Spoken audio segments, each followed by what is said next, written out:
Hey everyone, I am Heather and I'm here to bring you my New Year goals. I know this video is going up a little bit late, but I still wanted to bring to you what my reading goals were and my personal goals were for 2023. And I have my handy dandy notebook here. It's going to help me out. I have all the questions written. I will leave the original person who made this tag or stuff below so you can go and do this if you want to. But yeah, so the first question is, what are you most excited about for 2023? Some of you might not know, but I started a new job this past year. I am no longer teaching. I am still in the education field, but I am doing instructional design work. And I'm super excited to continue on with what I do.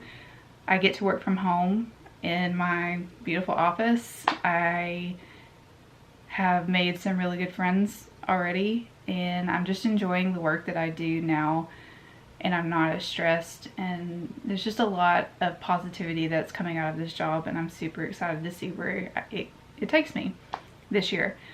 As I said, I have this beautiful office now, which is also where I keep all my books, and I love this room. Like, I absolutely love this room.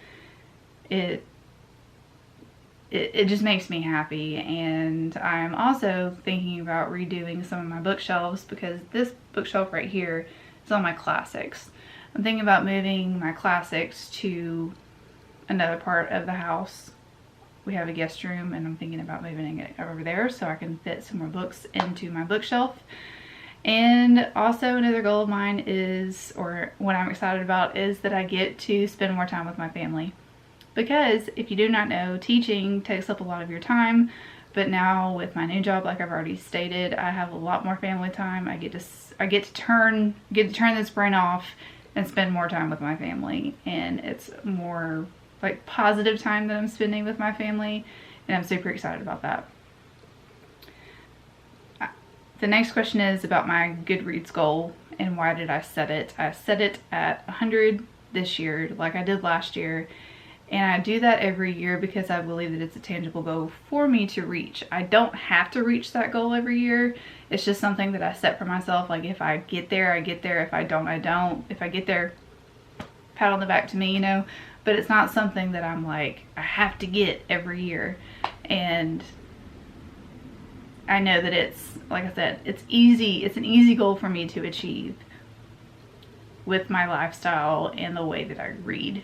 Because there's some months that I read more than others, and you know, 100 is just a good number, you know. 100's like an A++, so there you go. What genres slash subgenres or tropes do you want to read more of? I want to read more science fiction romance. I realized this year that I really enjoy science fiction romance. I like the weird stuff, and there's just a lot of stuff that's out there that I came across this past year, and I am ready to read more sci-fi. I'm also ready to read more sci-fi thrillers because, like, I don't know. I never, like, I've always said, oh, fantasy, but I never really put two and two together. Like, science fiction is fantasy, right? And there's a lot of science fiction books out there that I read the description of, and I'm like, ooh, this sounds really good. Why haven't I picked this up? And I guess I just had that notion in my head that sci-fi fantasy go together, and I'm not smart enough to understand it. But that's one of the things that I'm going to get over this year, is I'm going to try new things, and science fiction is one of them. What trope do you think would be the most popular? So y'all know that I read romance, thrillers, horror. That's like my top thing. So these are just like things that I came up with off the top of my head because they're things that I would like to see more of this year. But romances, office romances, always a good thing. Got that hate to love, enemies to lovers, office romance. I think office romances are going to come back in, like, for real. And I also think that cowboy romances are going to come back in too, especially since people are obsessed with Yellowstone. I have not watched that yet. It's on my list to watch, but I do think that a lot more authors are going to be writing cowboy romances. Thriller romances, we've seen a lot of Inheritance. We've seen a lot of, like, cat and mouse game type thrillers coming out at the end of last year. And I also think that, like, deserted island thrillers or horrors are going to come back, or going to come out this year. I recently read one that's coming out at the beginning of this year, and it was about an influencer island. It's called Influence Island, or Island Influencer, or something like that. I'll put the picture up here. But it was a newer thing, and I also know that like Rachel Hawkins has written some about deserted islands and stuff like that. So I think that authors are starting to pick up on that, and they're going to write more of those. And then the horror, I would personally like to see body horror more. I like body horror.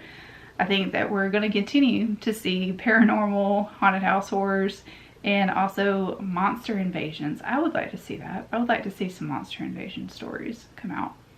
But those are just like tropes that I just like, I would like to see, and hopefully other people will too. So some of my 5-star predictions this year is The Villa by Rachel Hawkins. I just talked about that. This just sounds really good. It's about this house or this villa in Italy that has a bad background, and these two friends are going to go there, and then something bad's going to happen, and then something bad previously happened, and blah blah. You know, you get it. I love those kind of stories, and I really do think that Rachel Hawkins is going to bring it to another level. Then I also have Talia Hibbert on here. I think anything that Talia Hibbert writes is going to be 5 stars in my book. I also think that All the Dangerous Things is going to be a 5-star prediction. I read A Flicker in the Dark, and that was my favorite book of 2021. That's a while ago, but it technically came out in 2020. Anyways, it was my favorite book of 2021, and I'm excited to continue reading this author. So 3 bookish goals that I have is to read more indie romances again.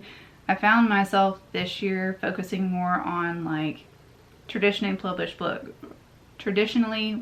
books, and I really want to get back into my indie romances. I missed them this year.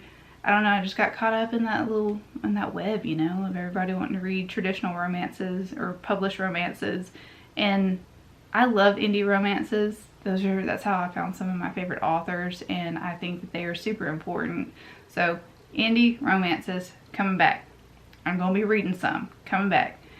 I really want to continue reading diverse books, diverse authors, learning about other people besides myself, and my race and ethnicity and my lifestyle. I want to continue reading those books and continue learning, and I really enjoy diverse reads. I love learning about other people's cultures. I love learning about other people in general. And last thing is embarrassing, but to continue to finish reading my most anticipated reads of 2022. I still have 19 books on that list. Still have 19 books, and that is one of my main goals, is to finish that list, and also to continue reading my 2023 throughout the year, like my 2023 most anticipated list through the year, and not like be like, oh, squirrel and pick up some other books. Like, I have them on that list for a reason, and I need to read them.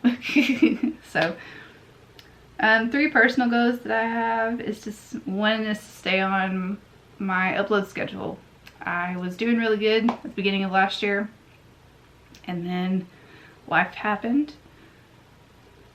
I was not happy, and when I'm not happy, I get into a rut, and I just kind of like fold into myself. This year I really want to continue on with my upload schedule. I like uploading on Fridays. I'm still kind of teetering on either Sunday or Monday uploads as well. I want to have at least 2 videos per week if I can, but 1 video every Friday is my goal. I also want to actually like start my book talk. I made an account, but I haven't posted anything yet, and that's one of the things that I'm going to hold myself accountable for, and my goal is to make sure my book talk is up to date. And the next thing, kind of bouncing off the book talk thing, is to get out more and meet new people, stop being in my own little hole, actually like put myself out there and make some friends, you know? We'll see how that goes. Some other goals before I get to the very last one that I have is participating in more live shows for book talk. I made a point to do that last year, but then I just stopped because it happens. I also want to make sure that I do more reading vlogs and continue to do my reading vlogs because I really enjoy them. And I am in 3 book clubs. I'm in the Booktuber that Gabby hosts. I'm in the Ravished by Romance, which Lacey and Jess host. And I'm also in the Literary Dead Book Club, which Kayla hosts. And I want to make sure that I stay on top of those videos and actually like get more involved with thoughts and, you know, all those things. So I want to do more of those. And I have ideas and I'm going to stay on top of them. And then I also have a bunch of secret TBRs coming up and I'm really excited about them. And I want to make sure that I push myself to continue to do more of those because I did some last year and I really enjoyed them. They were fun. And people got to see like the goofy side of me and all that kind of stuff. And I enjoyed it and I want to continue doing that. The last question of this is, what do you want to leave behind in 2022? As I've stated before, there was a lot of negativity that was in my life in 2022 that I no longer have in my life right now. And I want to continue being more positive and try to cope better with things that happen, you know. And I think that this year, with where I am in my life and where my family is and everything, I'll be able to achieve that. And that's one of the things that I really want to leave behind in 2022 is the negativity that was there. And I also am like, I'm just happy where I am in life right now. And I want to continue being happy. So there's that. But that is the end of this video. I hope that you enjoyed it. Again, I'll leave all of the questions and the person who made this tag below.